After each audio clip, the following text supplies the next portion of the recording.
আমাদের বাড়িঘর হলো পৃথিবীর থেকে আমাদের সুরক্ষার আশ্রয়, আর এখন তাদের আগের চেয়েও বেশি পরিশ্রম করতে হচ্ছে। আমাদের সত্যি উঁচু বিল্ডিং বানানো দরকার।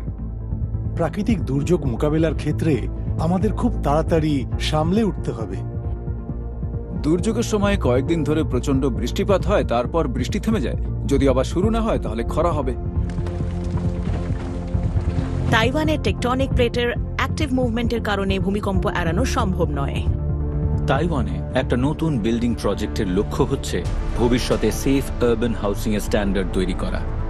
সেটা করার জন্য এটাকে এমন কিছু চ্যালেঞ্জের মোকাবেলা করতে হবে যেটা খুব কম সংখ্যক বিল্ডিং কমপ্লেক্সকেই মোকাবেলা করতে হয়। আজ পর্যন্ত এমন কোনো রেসিডেন্সিয়াল বিল্ডিং তৈরি হয়নি যেটা 7 তীব্রতার ভূমিকম্প সহ্য করতে পারে। এগুলো বানানোটা খুবই কঠিন।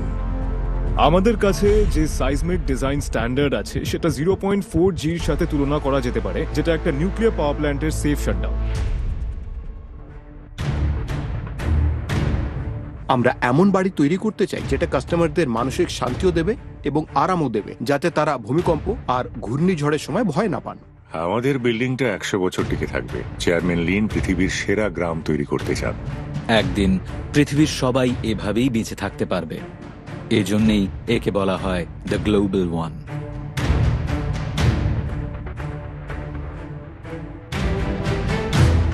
Building icons, the global one.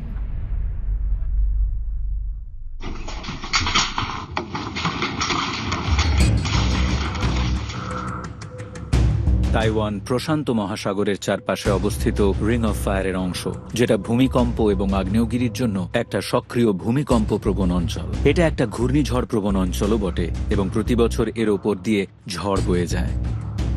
এই সেই জায়গা যেখানে দ্য গ্লোবাল ওয়ান নামক একটা অ্যাম্বিশিয়াস হাই রাইজ প্রজেক্ট তৈরি হচ্ছে। এখানে একটা নতুন রেসিডেন্সিয়াল কমপ্লেক্স তৈরি করাটাই নিজেই একটা চ্যালেঞ্জ। আর দ্য গ্লোবাল ওয়ান আর 5টা রেসিডেন্সিয়াল কমপ্লেক্সের মতো নয়। এখানে 250টা রেসিডেন্সিয়াল ইউনিট এবং 54 তলা অফিস থাকবে। এটা তাইপেইয়ের একটা নতুন আরবান সেন্টারের অংশ হিসেবে গড়ে উঠছে ন্যানগাং নামক একটা জেলায়। এটা বেশ কয়েকটা গুরুত্বপূর্ণ স্থানকে কেন্দ্র করে তৈরি হবে, যেমন ন্যানগাং স্টেশন। এটা 20 মিটার গর্ভস্থ একটা মেজর রেল হাব, যেটা পুরো এলাকার মেইন এন্ট্রি হিসেবে কাজ করে।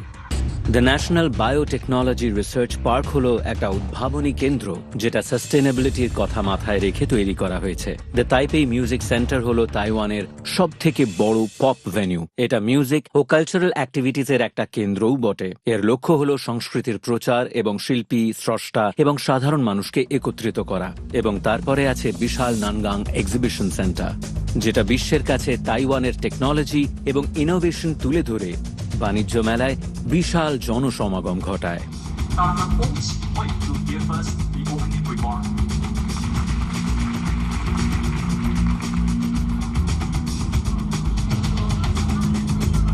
নানগাংয়ে প্রতি সপ্তাহে নতুন কিছু আসে।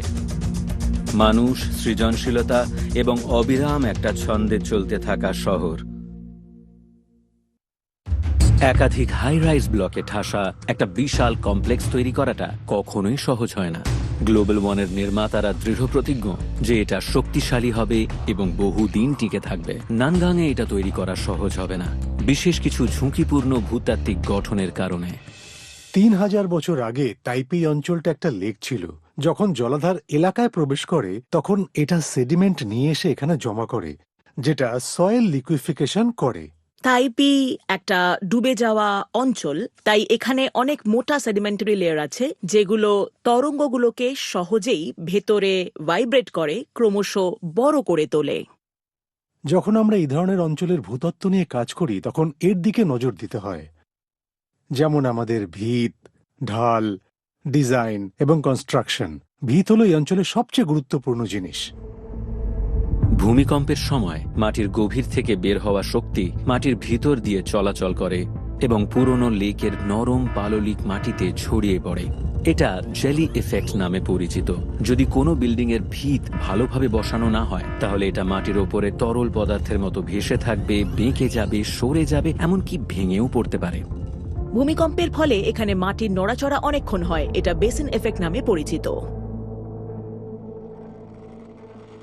এখানে গ্রাউন্ড ব্রেকিং সেরেমনি চলছে। এসবের পরেও নানগাংয়ের ভূমিকম্পের প্রতি বিশেষ ঝুঁকির ব্যাপারটা সকলের মনেই গেঁথে গেছে।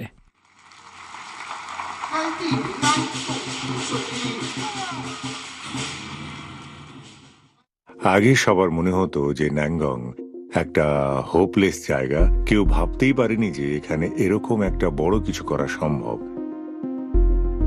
আমি 17 বছর ধরে এই এলাকায় কাজ করছি। আরবান প্ল্যান পাল্টে গেছে এবং এখন এটা অর্ধেক অফিসের আর অর্ধেক রেসিডেন্সিয়ালদের। আমরা সবসময় চেষ্টা করি একটা ওয়ার্ল্ড ক্লাস বিল্ডিং তৈরি করতে। এই গ্লোবাল ওয়ান একটা প্রাক্তন টায়ার কারখানার জায়গায় তৈরি হচ্ছে। এটা একটা উদাহরণ স্থাপন করার জন্য এবং নানগাংয়ের বাসিন্দাদের প্রজন্মের পর প্রজন্ম ধরে টিকে থাকার জন্য তৈরি করা হচ্ছে। যারা এই স্বপ্নকে বাস্তব রূপ দিয়েছেন তারা হলেন এই টায়ার কারখানার মালিক।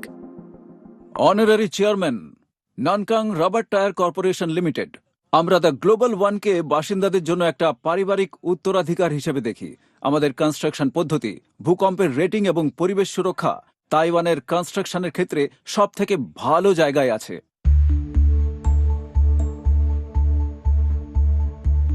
চেয়ারম্যান লিনের ভিশন খুব ক্লিয়ার, কিন্তু এটাকে বাস্তব রূপ দেওয়াটা বেশ চ্যালেঞ্জিং হতে চলেছে।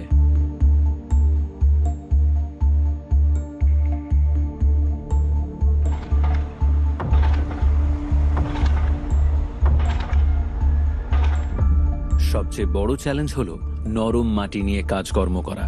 গ্লোবাল ওয়ানকে একই সাথে ওপরে এবং নিচে দুদিকেই তৈরি করতে হবে। গ্রাউন্ড লেভেলের স্ল্যাবের একটা সেট থেকে বাড়াতে হবে।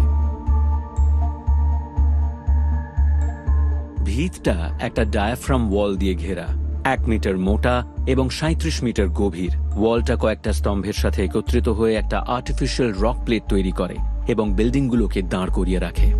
ডায়াফ্রাম ওয়ালটা প্রায় 2 কিলোমিটার লম্বা, যার মধ্যে একটা দেওয়ালের ভেতরে আরেকটা দেওয়ালও আছে, ফলে স্ট্রাকচারটা অনেক বড় হয়ে যায়।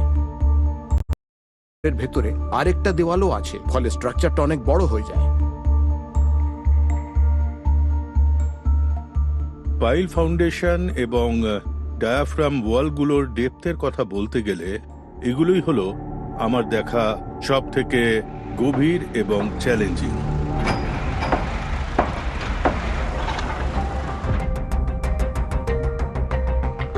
দুশো 220টা বিশাল স্তম্ভ মাটিতে ঢোকাতে হবে। সবচেয়ে বড়টার ব্যাস 2.8 মিটার এবং এটা প্রাকৃতিক শিলাস্তরের ভেতরে ম্যাক্সিমাম 24 মিটার গভীরতায় ঢোকানো হচ্ছে। আমাদের 24 মিটার গভীরতা পর্যন্ত শক্ত পাথর খুঁড়তে হয়েছিল। শক্ত পাথরের এত গভীরে খুঁড়ে বড় স্তম্ভ ঢোকানো খুবই রেয়ার।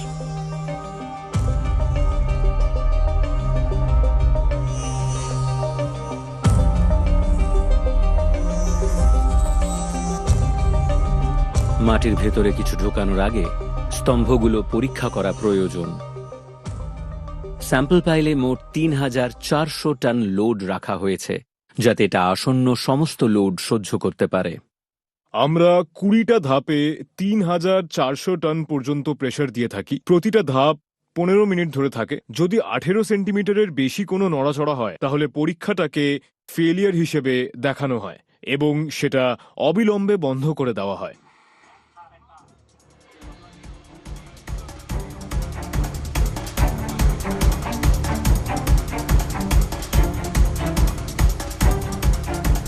এই পাইলগুলোর মাঝখানে স্টিলের কলম আছে। এগুলো স্টিল রিবার কেজ দিয়ে ঘেরা, যেটা ভেতরে ঢোকানোর সময় কংক্রিটকে মজবুত করবে। গ্লোবাল ওয়ানকে প্রয়োজনীয় সাপোর্ট দেওয়ার জন্য এই স্তম্ভগুলো ভিত তৈরি করার সময় ঢোকানো হবে। টাইপে শহরের শিলাস্তর মোটামুটি প্রায় 40 মিটার গভীর। এই পাইলগুলোকে মাটির 24 মিটার নিচে নিয়ে যাওয়া হয়েছে, যেগুলো 40 প্লাস 24 মোট 60 মিটারের বেশি। বিল্ডিংটার নিজস্ব উচ্চতা প্রায় 118 মিটার হবে, মানে স্ট্রাকচারটা 118 মিটার উঁচু, যেখানে ভিতগুলো মাটির 60 মিটারেরও বেশি গভীর বিস্তৃত। স্ট্রাকচারের অর্ধেকেরও বেশি মাটির নিচে, তাই একদমই নড়াচড়া করবে না।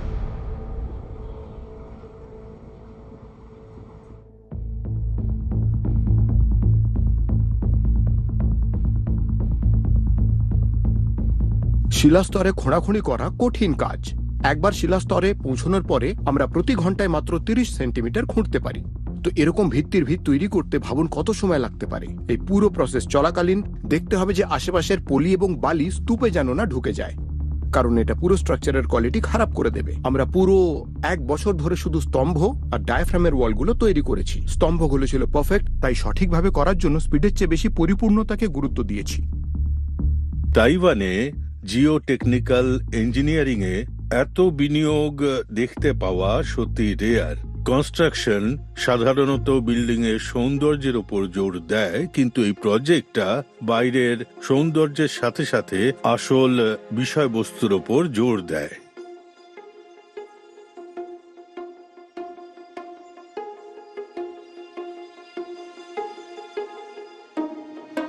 এই কাজটা কঠিন, কিন্তু দ্য গ্লোবাল ওয়ানকে সুরক্ষিত রাখতে হলে এটা করতেই হবে।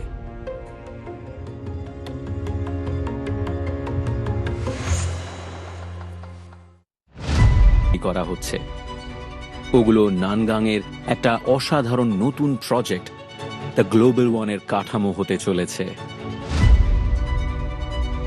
এই বিশাল কমপ্লেক্সটা এমনভাবে ডিজাইন করা হচ্ছে যাতে এটা প্রকৃতির যে কোনো আঘাত সহ্য করতে পারে।